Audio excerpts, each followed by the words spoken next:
Hey everyone, welcome back to another video, and this is the full review of the Pixel 8 Pro. I've been using this device for the past 6 days and it's been quite an exciting journey, but you should really watch this video to understand if it's really a step up from the Pixel 7 Pro and what are the weaknesses of the Pixel 7 Pro which the Pixel 8 Pro improves upon. Without any further delay, let's get into it, and with all that said, this is Shreyas and let's check that out.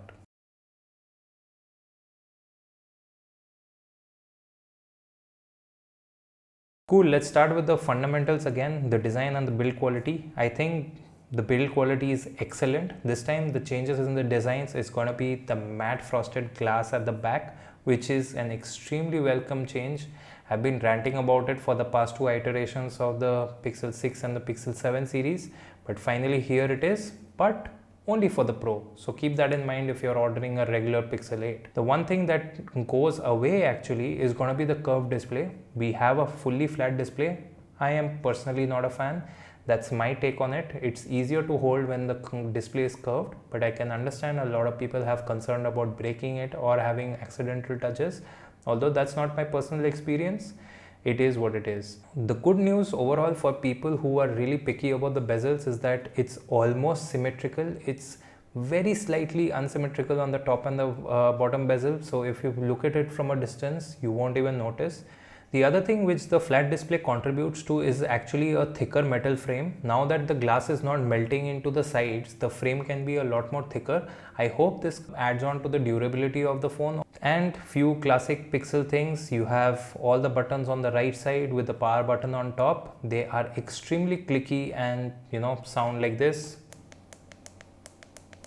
Few more additions is gonna be, this time the visor design has slightly changed, and in the obsidian variant which I have here, which is basically matte black, there is a dark tint on the shiny glossy aluminium frame, and the frame definitely does melt into the visor as well. But this time the visor is actually thicker than that of the Pixel 7 Pro. So that's something you need to keep in mind, because unfortunately for me, again, the Pixel 8 Pro does not charge on my car wireless charger because the distance from the back to the wireless charger is too much thanks to the visor being too thick and this sitting like a wedge instead of flat on the surface. One thing it adds on to the front of the display is gonna be the display itself. It gets way brighter this time. It is extremely bright, and even under bright sunlight you have no trouble reading it. The next upgrade is going to be the LTPO tech. So this goes down technically to 1 Hz, although using the refresh rate counter from the developer settings, and maybe few apps will optimize it to use it, and this does translate into some of the battery life, which I'll come to in the later part of the video. HDR videos look really good. Overall the display quality is definitely great. Google has added a marketing term to it, so I'm not going to repeat it, but yeah, it's a great display this time. You're definitely going to notice this upgrade in comparison to the Pixel 7 Pro. The face unlock used to not work for any banking apps on the Pixel 7 Pro because it was not as secure. This time Google claims that it is way more secure, and I can even see that it is being used in banking apps and does authenticate via face unlock as well. The fallback is still the fingerprint sensor, which is unfortunately not an ultrasonic fingerprint sensor. I was really hoping for that. But you still have face unlock for a lot more apps this time than it was previously there. But there is a disadvantage coming to this particular face unlock, which is there with any 2D solution of face unlock. That is going to be light. If you don't have a lot of light, you're not really going to get the phone unlocked via the face unlock on the particular phone. But you still have a fallback on the fingerprint sensor, so that's great, I guess. The next major upgrade in comparison to the Pixel 7 Pro has got to be the speakers. The speakers really add to the viewing experience of things, and even music sounds way louder. It is richer, more in terms of bass in comparison, and does not distort at the high end. Top firing speaker almost gets 50%, which is really amazing, especially at such higher volume. So that's a definite upgrade which you will notice even if you come from the Pixel 7 Pro. The other thing which you will notice is gonna be the strength of the haptic feedback. The haptic feedback has been just amazing on the Pixels actually. How Pixel really includes the haptic feedback across the UI is something that is unmatched according to me. I've used the S23 Ultra and I've compared it to the Pixel 7 Pro as well. The Pixel 7 Pro did have better haptics according to me than the S23 Ultra. The inclusion of haptics in multiple apps, in multiple scenarios throughout the UI is something that really elevates the experience overall, especially when you have such a tight, precise and strong vibration motor inside. Overall is probably the phone with the best haptics in the industry according to me. So haptic is an A++ from my end.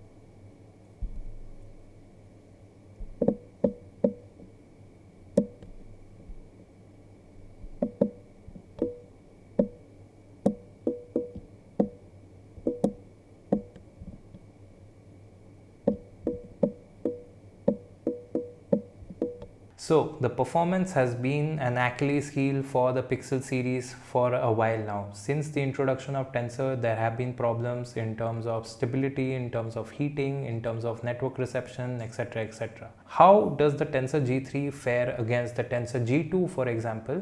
You should definitely check out this particular video. The good news in a short form is going to be it does not get as hot or warm as the Pixel 7 Pro. Is it cool as a cucumber? No, absolutely not. In certain conditions, it definitely does get warm, but it has never gotten uncomfortable or something that will worry you in any condition till now. I've even ran multiple speed tests on 5G. I've done video recording at 4K 30 fps, 4K 60 fps and with 10-bit HDR at 4K. It really does not get that warm that will worry you. One thing to keep in mind is that the ambient temperature at which I am at is relatively lower than most of the country. So over here right now during my testing, never did it cross 30 degrees even under the sun. So that's something you should consider. But even with the side-by-side testing which I did in the video, you can see that the Pixel 8 Pro is considerably cooler and more stable in comparison to the Pixel 7 Pro. But this all comes at a huge cost. The cost is performance. Pixels are not really targeted towards gamers, but it is a flagship phone with a flagship chipset and people do expect to game on it. Now, how does it fare against other phones? I don't really know because I'm not a really gamer, but my hunch is definitely it's not going to be at par with the Snapdragon 8 Gen 2 or something like that, especially with the Galaxy S23 Ultra or the A17 Pro if the heating issues are figured out on that as well. So gamers, please keep in mind about the weaknesses of the Pixel 8 Pro in terms of how it delivers in high intensity tasks for a longer period of time. You can see the CPU throttling test which I made in the video and will be linked down below in comparison to the Tensor G2 on the Pixel 7 Pro. It throttles a lot but does not get hot. Wow, that rhymed. Okay, that throttling is something that can actually hinder your gaming experience. For me, for all the tasks I use my phone for, it really flies. It flies through the UI. I do not have a problem. I even use few heavy apps, few are cloud-based apps. I use my work profile on my phone as well. I don't really have a problem with it. I do not notice any stuttering. I feel the animations on Pixels are just the best out there probably. In terms of regular day-to-day performance, I don't have any issues, and how the Pixel 7 Pro used to just get warm in light tasks as well, the 8 Pro doesn't, and that's a relatively good news. Again, it comes at a cost. Do consider that before making your decision because you might regret it depending on what kind of use cases you're looking forward to and where you stay. Now the next thing is network reception. Now a lot of people had a lot of issues with network reception. I had never dependent on really mobile data because I'm either at my house using Wi-Fi or at my office using Wi-Fi, and during any of my commutes all I need is seamless navigation music streaming, and if a call comes in, I should be able to take it from my car. That's all I do on mobile data personally. Those have not been a problem. But yes, in a lot of other phones, people are not able to get 5G services and stuff, or it is very weak in comparison when other phones do. In that case, I did run a few 5G speed tests, which I did post on my social media and Twitter. So if you're not following, definitely follow me on my social media channels, because a lot of updates come down there. But the speed tests say that this has a capacity of getting better signal overall in terms of internet speeds. I will not rely on it in places with spotty internet connection. That is something that I have not faced, so I cannot vouch for. Alright, so let's cover battery and charging. Battery has been actually pretty solid for me. Now it depends who you are. A lot of people have been raving about the S23 Ultra battery. Now I know personally the S23 battery is good, but a lot of people don't use the always on display. A lot of people use it out of the box at 1080p how it comes and think the battery life is amazing. When I used the Pixel 7 Pro side by side with the S23 Ultra, the difference in battery life was not that great either. It had a difference of around 15 to 20 minutes, which is quite big in terms of percentage, but in terms of real life performance, it wasn't really that big a difference as people make it of. So I use my phone with always on display, and for the purpose of this testing, I used it at full resolution, which is 2K resolution on the Pixel 8 Pro.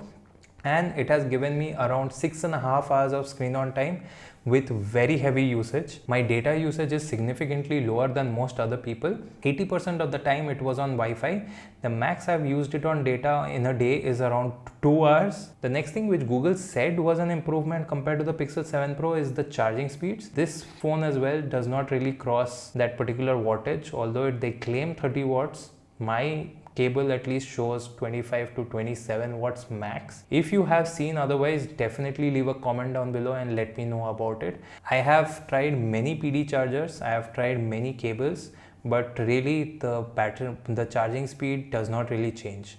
And how much time does it take to charge overall? Honestly, it's pretty simple. It takes 1 minute to go up by 1%. So I was actually putting a timer on it and checking how much percentage it gained. So it's gonna still take around 1 hour 45 minutes or so to complete, and that's gonna be one of the annoying parts of it. Although wireless charging has been good, no problems. I have a bedside wireless charger and my Pixel stand over there. The next thing, let's move on to the software and cameras I guess now software and cameras for the Pixel. For me, Android 14 has been great. There have been incremental updates overall, but I have covered all in detail, because in Pixel UI there are a lot of things that are really added. So that is also a fully detailed video about Android 14. You can check it down in the link below, or a card over here should pop up right now. The main thing is that the UI is smooth, the animations are great. In terms of performance, it's awesome. And in terms of features, which a lot of people say Pixels lack, it depends what kind of features are you really looking for. I feel Pixel offers a set of very useful features which are really great for day-to-day life, at least for my usage. Voice typing is such an instance. Magic Eraser, photo editing tools, stuff like that are also those. So now this time it got a whole suite of photo editing tools, which I've made a detailed video about. Again, it should pop up in the card right here or down in the description. It will be linked. You should really check it out, because if I start talking about it here, this will become a 1 hour video. I'll just say that it's kind of mind-blowing that you have all that ability in your hand. Unfortunately, it still has to be connected to the cloud in some way, because you have to keep it uploaded in Google Photos to make all this happen. But the other good part which has been added via software updates and stuff is gonna be the camera and the updates around that. So let's get to the camera, shall we? First of all three sensors actually get an upgrade in terms of either aperture, sensor size, or both. So the biggest upgrade is definitely going to be the ultra wide sensor, because in low light video you can see a hell and heaven difference, and I've made a detailed comparison between the 7 Pro cameras and the 8 Pro cameras, which again you can check it out in the link in the description or in the card over here. Now these are detailed videos which are already covered, so I'll just summarize it here. The ultra wide is a huge upgrade both in regular lighting, because it gets rid of a lot of the shadow noise that used to exist with the small sensor in the previous phone. Also the field of view is way wider, although it comes at the cost of a distortion, which is understandable given how wide the camera is. The next thing is going to be the telephoto. That also gets a significant upgrade because in low light the performance has been really better. The autofocus is hugely improved, which I feel is great. And secondly, since it lets in more light, the night side timings are lower, so hand movement and shake is not really something that really gets impacted. Few things that I will hope the camera really improves overall is gonna be the portrait algorithm that really remains mediocre at best for a flagship phone. There is some over sharpening in the face, although the skin tones are relatively okay, but the edge cutout, the excessive blur that it automatically adds is something that I'm not really a fan of. What you can definitely do is go back to the Photos app and edit the blur level, etc. But why would I want that? I would rather have that either in the camera control, or there should be an acceptable, reasonable amount of blur added. I tend to click people pictures from the main camera itself without portrait mode in most cases and add a blur later if I really want to through the Photos app, because there are a suite of editing tools as I mentioned in the software section before this. The other part which I'm disappointed about is that although you get a pro mode for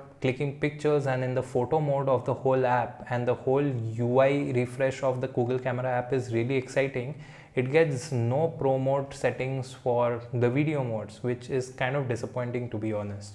I don't know if they're reserving it for the 9 Pro or not, but yeah. Now the theme of this particular phone has been so many announcements at the Pixel event that a lot of the significant or groundbreaking features which they talked about are not really available at launch. I'm lucky that I got my phone early and I got to see that the phone did not have a lot of features which will launch at day 0 as well. They have been launched overall slowly in the past 3 days or so. The day 0 update is also live on my phone, fortunately. But yes, that's something of a pattern. So to name a few, Video Boost is going to be one of them, which I feel is said to be groundbreaking, but let's see what it is, although it requires an upload to the cloud. And the next thing is going to be night side video. Talking of night side video, that's expected in a December feature drop. What I can say is the current state of video on the Pixel is actually genuinely good and way better than the Pixel 7 Pro, which is a great news overall. Now definitely night side video will add a layer to wow to it, I'm guessing. One drawback to the video is gonna be the lens switching. It's not as smooth as I would like it to be, definitely nowhere close to the iPhones. If you do it too quick, it will be janky and there will be a few jerks here and there. And you can clearly see a switch to the lens as well. It's not as seamless as it's there on the side of Apple phones. And I would like to end the video with some weird choice that Google made. For some reason, they decided to add this temperature sensor at the back. That's the story of the Pixel 8 Pro this time. But what I can assure is, whatever is not launched right now and does come in a future software upgrade, I'll make sure to cover it. Thank you so much for watching this long review. Let me know what you think about the Pixel 8 Pro down in the comments below. I hope you liked this video, so drop a like if you did. And I'll catch you in the next video and maybe come back with the full comparison of the Pixel 7 Pro versus the Pixel 8 Pro in case you're on the fence about it. Thank you so much for watching and I'll catch you in the next one.